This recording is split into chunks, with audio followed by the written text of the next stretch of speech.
Hello, Culture Matters podcast. Buckle up. Before I introduce our guest, here's one of my favorite quotes. Anyone who wants to learn the human psyche will learn next to nothing from experimental psychology. He would be better advised to abandon his exact science, put away his scholar's gown, bid farewell to his study, and wander with human heart through the world. There, in the horrors of prisons, lunatic asylums, in drab suburban pubs, brothels, and gambling halls, in the salons of the elegant, the stock exchanges, socialist meetings, churches, revivalist gatherings, and ecstatic sects, through love and through hate, through passion in every form of his own body, he would reap richer stores of knowledge than textbooks a foot thick could give him. And he will learn how to doctor the sick with a real knowledge of the human soul. Carl Gustav Jung. Our guest today is not only a rock star in his own right, an author of Failing Forward and Leadership Matters, a great friend of the Culture Matters podcast, been on the show at more times, not enough times. Episode 361, 283, 525, 730, 773, and 867. He's a mentor to so many in his industry and so many beyond it. And I can't wait for the Calm 30 new book, Fobby Naghmi. Jay, so good to always be with you. Always. Like whenever you say, "Hey, Fabio, gonna do it," I just love it. But that quote, I literally thought, "Oh my God, he's gonna take the entire 45 minutes." Oh, I'm sorry. It's I like, get okay, I dizzy just when sit I here and laugh just with I'll you. just stare at Jay because it's like I'm still in Jay's universe, and I always love being in your universe. So I'll sit here and listen to you. This quote, was that Carl Jung who said that? Is that who said Carl? Yeah, Carl. Yeah, Carl Young, Carl. Yeah, yeah, yeah. I've He's always, brilliant. I He's a thought of brilliant. you. Yeah, he's brilliant. I love that guy. He's Thank you for coming on the show. he tried one of his writings was he tried to create a spiritual awakening inside people so that they could have a psychological paradigm shift by this spiritual awakening. That was his thing. And when people talk about meditation and spirituality and stuff, I'm like, okay, what are you trying to accomplish? Like, is there an end goal? Is there a desired result? I'm like, people like, I don't know. My psychiatrist told me to do God bless. Well, You when know the the student is ready, the teacher will appear, and this you know the sometimes. first time that I realized I was meditating, I was 22 years old in a recording studio. And we'd been in the studio for about 7 hours. We're getting out about 2 or 3 in the morning. And I realized that for those 7 hours, I had not thought about anything except the music. That no outside thoughts had come inside my psyche. And it was like, oh, this is what the art of meditation is about. Oh. It's the ability to block out the noise and focus. And with that focus could be music, that focus could be hosting a podcast, that focus could be just being calm. Whatever your focus is, it's nothing mystical. People think like, oh, I'm going to transcend into this other universe and I'm going to see spirally waves and the Beatles are going to come by in their yellow submarine and we're all going to smoke hash together. Well, maybe that could happen, but it hasn't happened to me yet. Ram Dass said it best. So you do know who Ram Dass is? one Yeah. of the great. Yeah. Yeah. So Ram Dass said, "I've been meditating for so many years. I've meditated in mountains and caves and thousands of hours of meditation." He goes, "Before I started meditating, I had these shortcomings." He goes, "After all these thousands and thousands of hours of meditating, I still have those shortcomings, except I'm okay with them."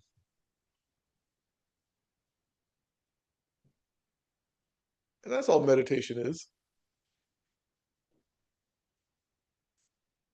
So, yes, this is your show, Joe. You're supposed to ask the questions. I genuinely like listening to you. I appreciate that. I could go on forever, but you got to understand, man. I just did. We're wrapping up a Laugh, Let and Eat right now. I just did an episode on Thursday with this amazing lady named Kristen Messerly. I don't know if you know her. Do you know her? I'd love to better. I know of her. Yeah, So great woman, she right? is so Cultured. smart. She's so smart that I did this interview with her while I was having a migraine headache. So I wasn't on my game, but she was the stuff that she's talking about, Jay, is so like she's researching all this stuff. So it's not like you and I who we just hypothetically make up shit and assume it's right. Well, philosophers, all right. She's a scientist, sounds like. Right. Let's put everybody in their camp, okay? She can't come to our camp. Yeah. No, I've But heard she great things and seen her yeah. speak. Yeah, I'd love to have her on the I'll show. introduce you guys because she really is somebody that you gotta and she's talking about the new generation on how they buy houses, how Oh, they I'd buy love to consumer hear that. spending. You know what I mean? How they literally will use social media as a way to navigate it, and then how we can use AI to help them understand processes instead of being scared of AI, give them the facts and then let them research it through some AI prompts that we create for them. Can That's you genius. elaborate? Well, okay, so let's say like just recently, I don't know if I told you, but I had a liver scare. Hmm. So my liver scare was like they said that I had fibrosis, stage 3, blah blah blah, which is basically one level down from whatever cirrhosis of the liver. I don't drink, and they said, "Oh, you have the non-alcoholic variety." Like, okay. Do you have one made for Pakistanis too? Because let's really get granular here. Northern Pakistan, non-alcoholic variety cirrhosis. What? What? So anyway, I went through 6, 7 months and then this doctor said, just said me like, you don't have these symptoms. You don't have these symptoms. So he said, could you do a CT scan? I said, sure. We do the CT scan. The CT scan results come back to me in a week. I don't have my appointment with my doctor until January. So you know what I did, Jay? I took that results and I punched it in Chat GPT. And I said, act as a liver specialist and read this report to me. Tell me what's going on with this report. And then the AI went through it and told me everything what everything meant. Beautiful. Right? And as mortgage professionals, we can do the same thing with our consumers, our clients. We can give them the closing cost estimate and we can say, here, run this through, AI models, see if this makes sense. See if the 7-year arm is really the right thing for you versus a 30-year fixed based on your financial statements that we just created for you. So we're building trust on their medium, That's not on great. the medium that I grew up in 1990s. Sure. And so it's different ways of building trust, Jay. Hmm. Hmm. Hmm. So that's what Kristen is talking about, and is like I could go on forever because it was just a great show. So I think the reason I said that to you was you should be asking questions because I'm tired of asking questions. Well, I've been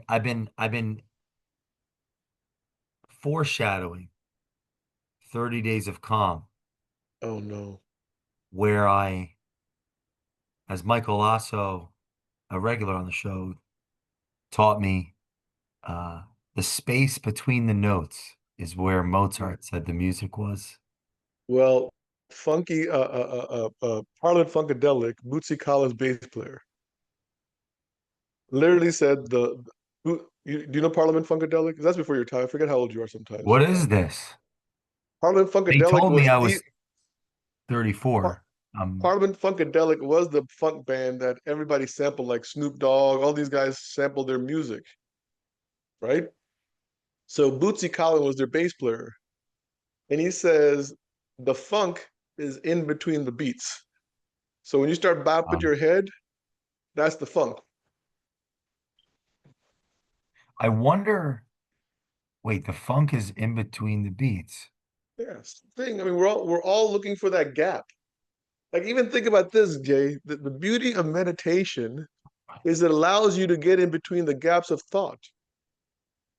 That's where the funk is. The beat in between.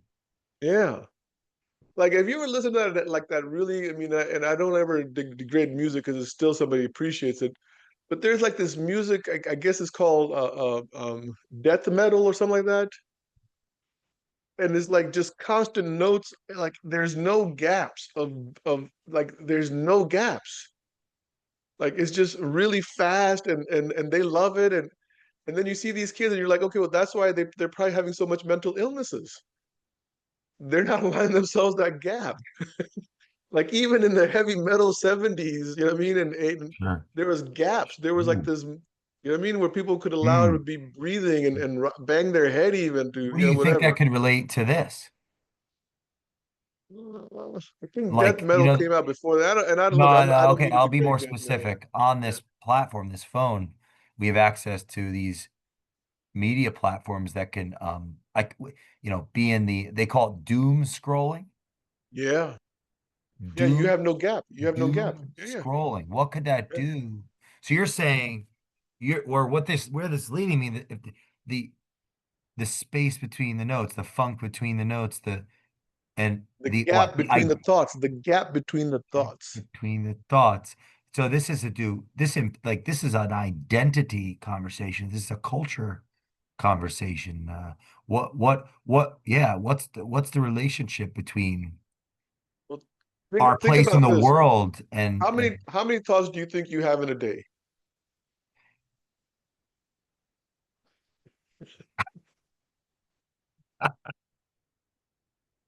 I Right? Right? never And laugh more than this show with you.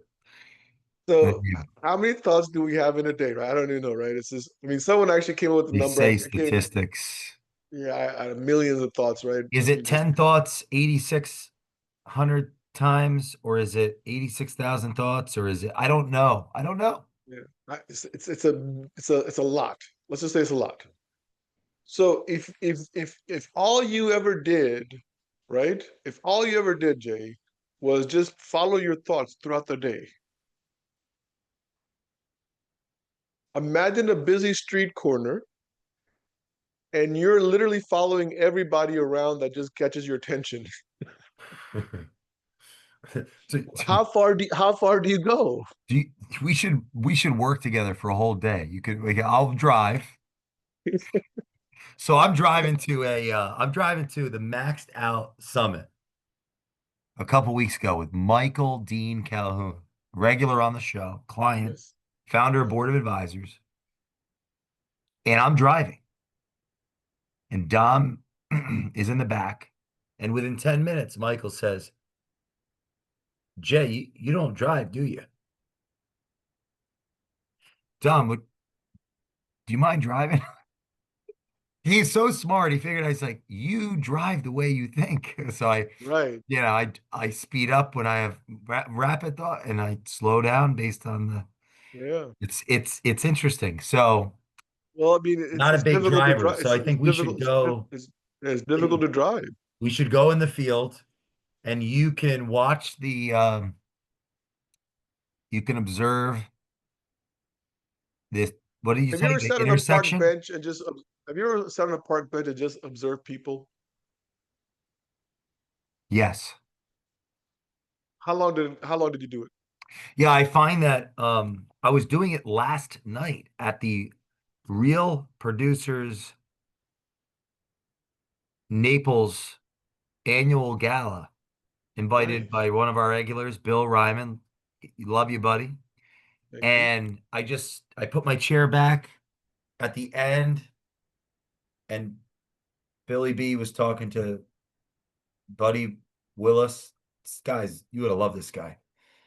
And I was just like,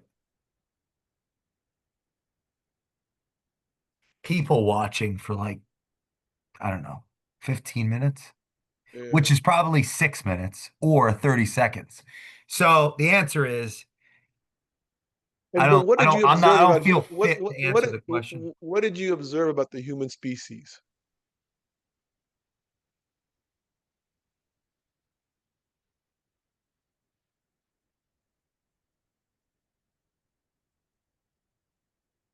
Yeah. Especially We being at a gala. we we we one thing was that people, yeah, we maybe more of an elucidation on something that I've been thinking about. And we have aims, and they may not be our own. We have aims and they may not be our own, or at what level. Maybe less cerebral. Didn't you see I like don't the know how to. desire to be part of a community? Yeah, Like yeah, yeah, yeah.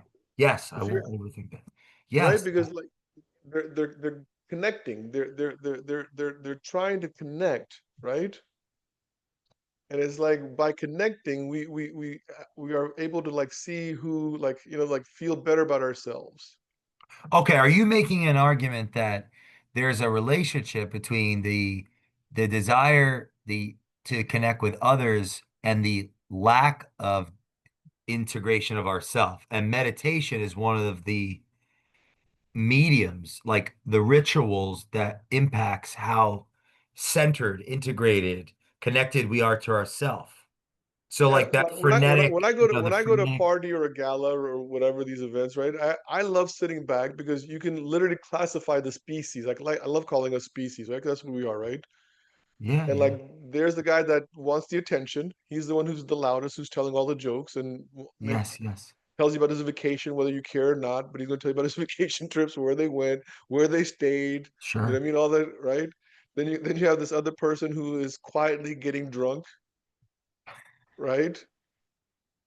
Yeah. And that's another issue right there, right? But they're just sitting there and just they don't want anyone to look at them drinking, right? Then you got the couple. You always have a couple at this event, right? A husband and wife or a boyfriend girlfriend who are just like that's the couple. Wherever they go, they're the couple. Yeah. Keep going. There's so many. This is fun. Right? But here's the cool thing. All three of them have a need to be with one another. The loud talker cannot talk about his vacation unless the drunk guy is listening. The drunk guy can't drink Beautiful. This is silently beautiful. if the loud guy is not talking, Genius. Keep going. right? And the couple Oh, can't be, oh, the couple won't stay together if they don't judge everyone else. thank you. I See, mean, isn't that cool? Like the yeah, way it's all beautiful. connected, man. And no matter where I go, everyone always falls into these patterns. I would like before we, because this is the beginning of a series of intermittent. I just caught myself in the paradox. I just imposed the responsibility of potentially a series of, calm episodes. And I don't Wow. know if that is actually possible based on this parable, which I've yet to read. So I need to read the parable before I can Yes. share with you my insights, I Well, think. let's talk about day one, Jay, because Yeah, what so we maybe just just did, talk about this unbelievable work. I can't wait to okay. read it. So look, Yeah. Tom 30 is the stepchild of Jay Duran, who wants you to think for 30 days. Stepchild of this is awesome. He's the redheaded stepchild that Jay never wanted This to is perfect. materialize. So psychological. This is so psychological. So guess what we do? Like, what I literally did, Jay, is I took like 7, 8 years of my meditation practice, right? And I said, can I really break this down in 30 days? Like, can I give somebody information that they can do every single day for 30 days? And then guess what? On day 30 or day 31, the goal is that you're finally calmed down. that you're not in this hyper state, this dream world that we've created inside of our head, where we are always, running into people without realizing that we're running into them, that our energy is moving things in a direction that we don't want them moving in. Um, so it took me obviously a while, right, to figure out like, okay, how do I make this work? How do I do all that stuff, right? But I think for me, the first day, and I'll share this with you and whoever listened to our podcast, right? What we just did with the joke about the party and the gala, right, is really the noise inside my head, Mm, mm, mm. right? That's me trying to feel secure inside of a gala setting where I feel insecure, Sure. right? Do I belong? Do I don't belong? Will people make fun of me? Are my jokes good enough? Do I have a ketchup stain on my on bottom of my shoes? Whatever, right? All those thoughts, right? So day one, Jay, for 5 minutes, you're going to observe things without judging them. So these are the kind of things that we do in this book. You observe your surroundings for 5 minutes, and we don't label, we don't analyze, we don't judge. We just take it all in exactly the way the universe has made it. Now, if you find yourself judging in those 5 minutes, you have to start all over again. So what I did was I sat in a dark room without anything, so I can't see anything for 5 minutes, right? And even that can be challenging. But these are the kind of things that will make the people understand, like, hey, you want to change your life, you want to have peace and serenity in it, you want to be able to walk into a room and feel one with everybody. This is the first step that we're going to take. So I'm not a trained psychologist, I'm not a trained, nothing really. I'm a trained musician, right? That's the only training I ever got in my life was as a musician. I mean, well, Schopenhauer said music was the key to understanding I think our everything. you work out, right? Okay, maybe Why do you not have, anyway. I didn't know you were going to come on here and offend me. Well, listen, Oh, I man. just know when I'm working out, when a song comes on that I don't like, all of a sudden that workout seems sluggish and like, oh my God, just taking forever. So I go to a song that I like right away, and all of a sudden the same weight, the same elliptical machine has no more power over me, and everything is flying through. So I know the music changes my psyche, my physical ability to move is changed by music.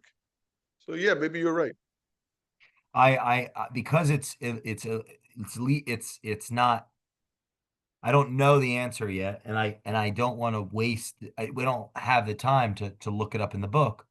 I asked my knowledge base, what did Schopenhauer say about music? Arthur Schopenhauer held, right? Time and space have just compressed. Arthur Schopenhauer held music in uniquely high regard, higher than any other art form. Here's a concise breakdown of what he said and meant. Quote, music is the direct copy of the will itself. Now, just a will, he doesn't mean self-will. It's more of, I don't even know how to explain it in a short period of time. I'm not done with the books, but like an impulse, let's say, an inertia. The thought In the between your world two as ears. will and representation, Schopenhauer argued that all other arts, painting, poetry, sculpture, represent the ideas, shadows, or appearances of the underlying will, which is the ultimate blind striving force behind all existence.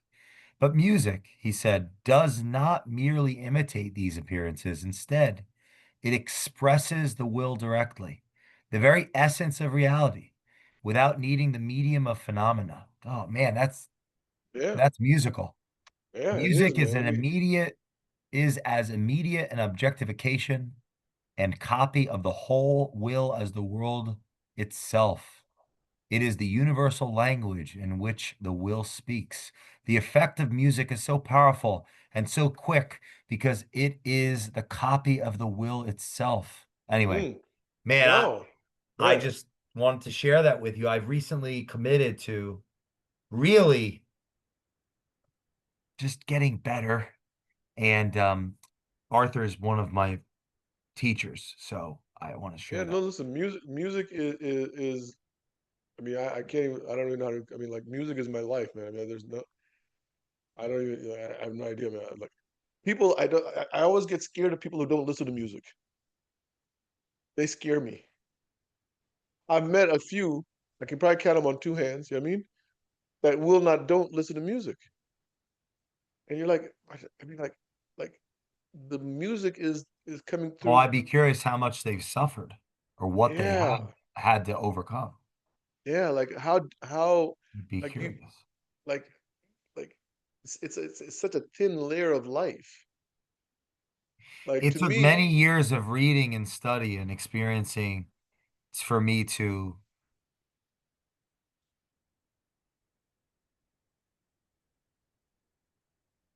realize I hadn't exhaled enough to appreciate music. yeah. So, so In I, college in yeah. music philosophy, they here let me mess with you a bit because you'll like this, right? So you picture a morning in the countryside, right? It's like 5:30, 6 o'clock, slight mist everywhere, right?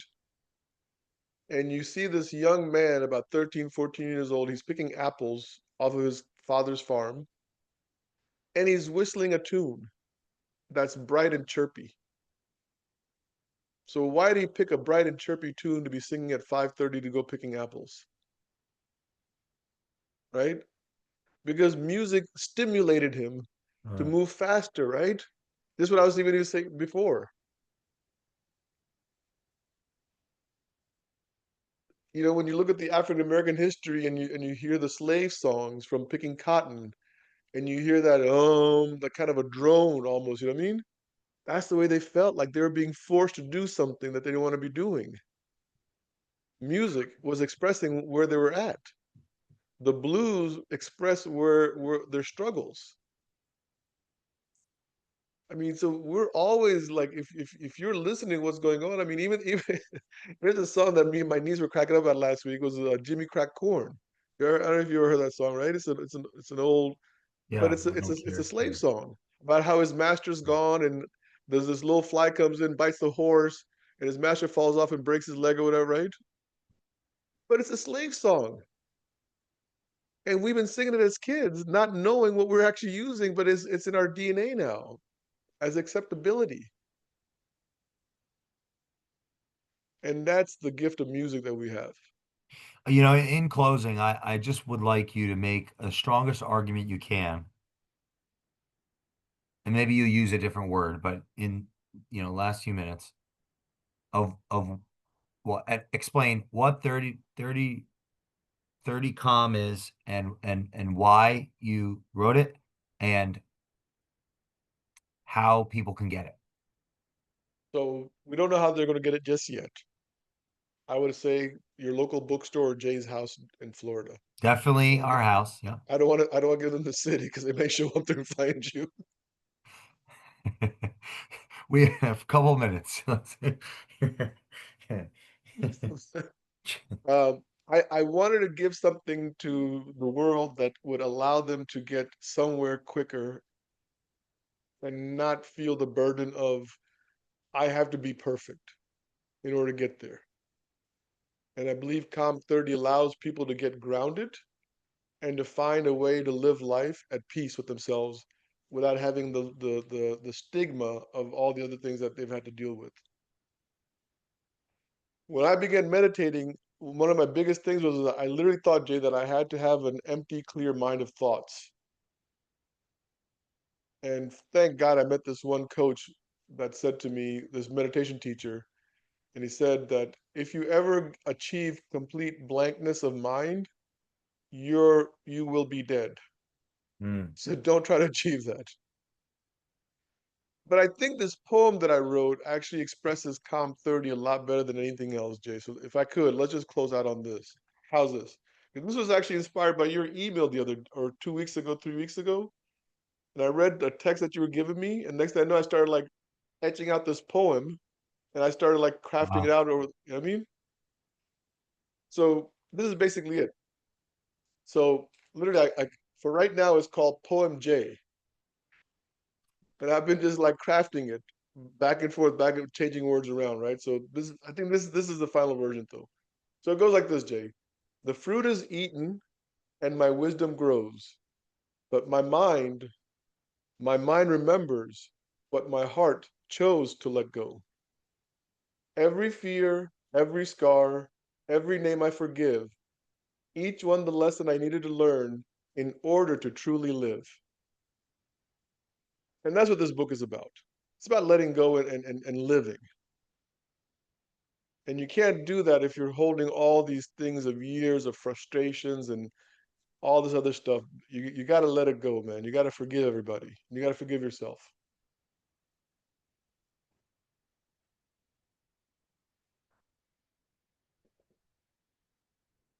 Bobby, I'm honored to have you on the show. And thank you for being one of the influences and helping inspire and shape and mold this, because like 30 days of thought, read, write, speak. And then I realized I forgot about listening. Oh, yeah, I never did that. And I started interviewing people. Recently, I realized the value in walking Mm. and what a great reminder. And I appreciate the courage and friendship to share on the values of meditation.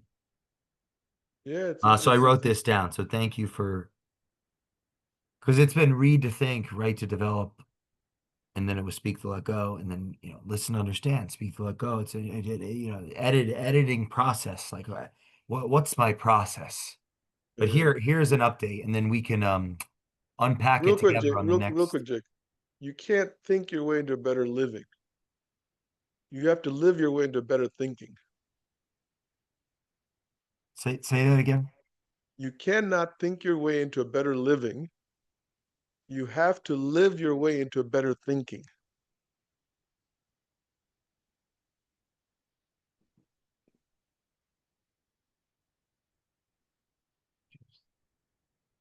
Too many of us are Man, I trying to think our. just you're like Khalil Gibran. I was just reading Dawn of Day by Nietzsche. It was like his first real book, like book where he like here are my thoughts. And that was one of the aphorisms. Not that, but the theme was what you Yeah, just spewed. you got to Really? live. You got Yeah, to you got to live, man. live You it. got to So move. here You have I to in the and then spirit of living and the sculpture, right, being the sculptor and the sculpture. I wrote this down, and you're helping me with this. This conversation is in your poem and your book. I'm excited to see who I am after going through your book's process. Um, so here's the revision of the revision, and the soon to be revised. So it was read to think, write to develop, listen to hear. Okay, read, write to develop, listen to hear what is unsaid, speak to let go, walk to bring it together, Mm. meditate to keep it together. Now, this is and I measured like there's some type of ladder or a pyramid, and then there's like a spire, an egg, and then, but of course, it's funny, I'm adding because I'm so afraid of the response because I'm not yet ready for the truth. But then I wrote, you know, thinking is the result. So I still can't get out of that. So we're gonna have to anyway, if you're listening to this I remember the first time that I was still for minutes, for about 10 minutes. And it hit me that, oh my God, if I could keep my body still for 10 minutes, eventually I'll be able to keep my brain still for 10 minutes. so is it, meditate to keep it together equals creation. create. It's like that's the outcome of a Think about process of just I mean just becoming, unbecoming. I mean just But think about the pattern of life, Jay. Just think about the pattern of life. Like if I mean, and I know this is not it's kind of a weird analogy, but like you can't procreate if you don't have time alone with somebody else. It's the weirdest thing. if you're listening to this podcast, you're going to have to practice the ladder before you listen to our next series.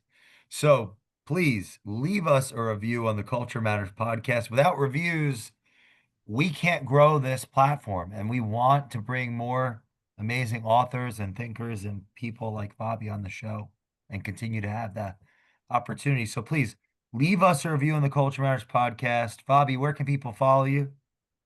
Um, I don't know, man. At my Springfield, Virginia. Laugh, lead, lend, lead, laugh, lend, lead, Or just eat. look me up on LinkedIn. LinkedIn is my number one platform that I'm at. Fobby is pretty unique. Fobby, LinkedIn. There's also we're developing FobbyNaghmi.com. That should be up and running momentarily. Um, you know, you know me, Jay. I'm just, I'm not that organized. You're the man. Can't wait to read the book and next time. And yes, please leave us a review if you're listening to this. And we will see you next time on the Culture Matters podcast. Thank you, my friend. Thank you.